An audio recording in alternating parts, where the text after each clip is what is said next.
Assalamualaikum warahmatullahi wabarakatuh. Nama saya Ridwan Saputra dari kelas 10 IPA 4. Di sini saya akan menjelaskan tentang lumut, tumbuhan paku, dan tumbuhan tinggi. Oke, tidak usah lama-lama, langsung saja.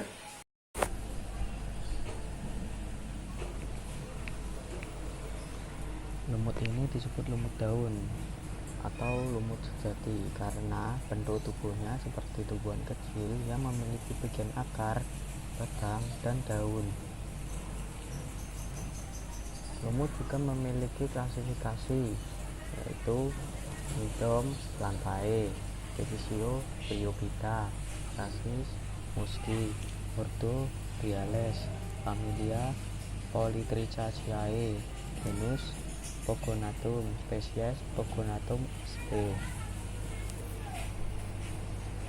Lumut daun juga memiliki reproduksi.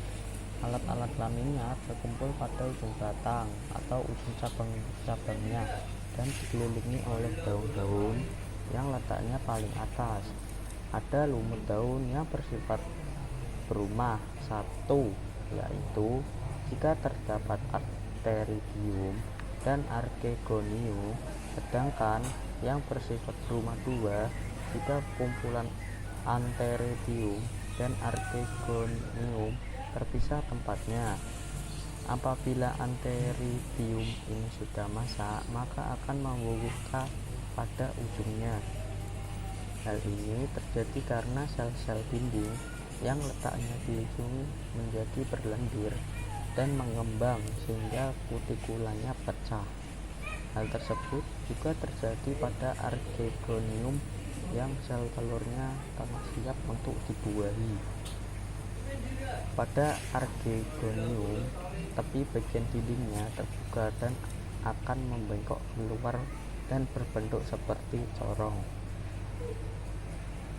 Lalu, lumut memiliki sifat umum. 1. Tubuhnya masih berupa talus. 2. Daun-daun atau filoid terdiri atas satu lapis sel dan mempunyai rusuk tengah. 3. Terdapat pembagian pekerjaan dalam talusnya, ada seperti jaringan asimilasi dan jaringan penyimpan cadangan makanan. 4. Mempunyai liang udara yang berfungsi seperti stomata. 5. Dinding sel terdiri atas selulosa. 6.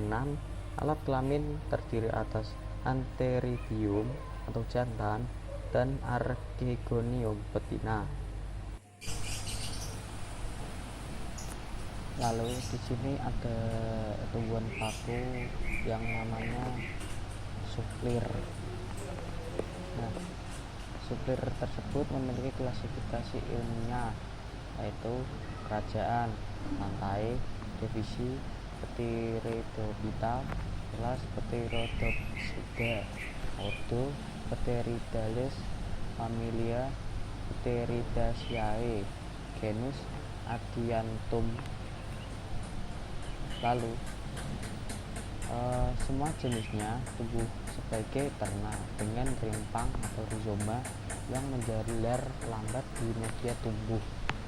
Rimpang tumbuh di sela-sela batuan yang berhumus. Tumbuhan ini jarang dijumpai tumbuh di tanah datar karena biasanya menyukai tumbuhan dari sela-sela tebing, tembok, atau batang pohon. Akarnya serabut dan tumbuh dari rimpang. Akar ini mencari hara dari humus dan terkadang cukup dalam menembus tebing atau tembok.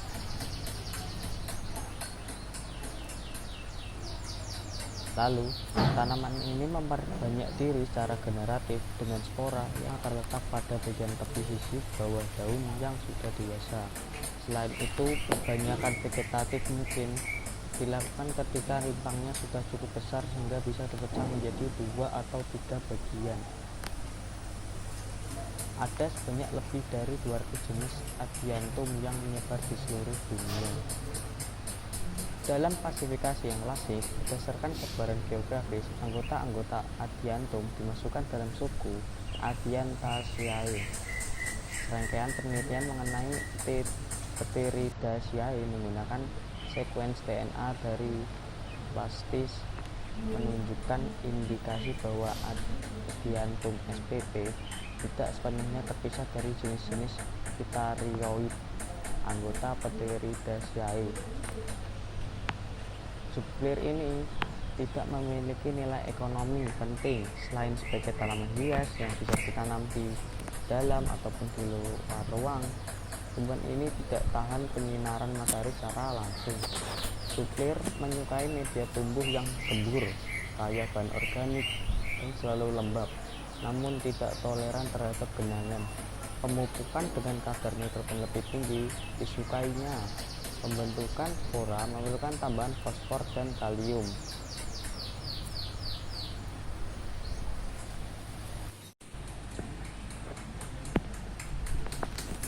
Lalu di sini terdapat pohon mangga. Buah yang mempunyai nama ilmiah Mangifera indica ini termasuk ke dalam marga Mangifera yang terdiri dari 35 sampai 40 anggota dan suku Anacardiaceae. Pohon mangga termasuk tumbuhan habitus atau tumbuhan tingkat tinggi dengan struktur batangnya yang termasuk kelompok Arboreus, yaitu tumbuhan berkayu yang mempunyai tinggi batang lebih dari 5 meter. Tinggi pohon mangga bisa mencapai 20 sampai 40 meter jika keadaan tanahnya subur. Tanaman mangga juga memiliki klasifikasi. Yang pertama, kingdom, plantae, subkingdom, Viridiplantae, infrakingdom, Streptophyta, superdivisi Embryophyta, divisi Tracheophyta, subdivisi Spernatophytana, kelas Magnoliopsida, superordo Rosanae, ordo Sapindales, famili Anacardiaceae, genus Mangifera L, spesies Mangifera indica L. Mangga mempunyai ciri fisik pada daunnya. Daunnya berwarna hijau, berselang-seling, dan mempunyai bentuk oval dengan runcing pada ujungnya. Pinggiran daunnya bergelombang dengan panjang daun sekitar 10 sampai 35 cm dan lebar sampai 5 sampai 16 cm tergantung varietas. Daun mangga yang masih muda biasanya berwarna kemerahan, keunguan, atau kekuningan. Jika daun sudah tua akan berubah pada bagian permukaan sebelah atas menjadi hijau mengkilat, sedangkan bagian permukaan bawah berwarna hijau muda. Lalu, pohon mangga mempunyai bunga berbentuk bulir, ujungnya dengan panjang 1 sampai 1,5 cm. Ukuran bunga mangga sangat kecil dan berwarna putih, dengan mempunyai 5 kelopak. Apabila kelopak bunga mangga rontok, buah mulai akan matang setelah 3 sampai 6 bulan. Ukuran buah mangga mempunyai panjang sekitar 10 sampai 25 cm, berdiameter 7 sampai 12 cm, berat hingga 2,5 kg, dengan warna buah yang masak antara warna kuning, jingga, atau merah, sedangkan pada waktu buah masih muda akan berwarna hijau. Akar pada tanaman mangga mempunyai akar tunggang dengan mempunyai cabang pada akarnya. Akar utama akan menancap ke dalam tanah dengan kedalaman sekitar 6 meter. Batang pada pohon mangga berkayu dengan kulit batang pohon mangga tebal dan kasar dan berwarna coklat hingga abu kehitaman. Batang pohon bisa mencapai ketinggian 40 meter dengan mempunyai ranting di setiap batangnya. Sekian dari saya, jika ada kesalahan mohon maaf. Wassalamualaikum warahmatullahi wabarakatuh.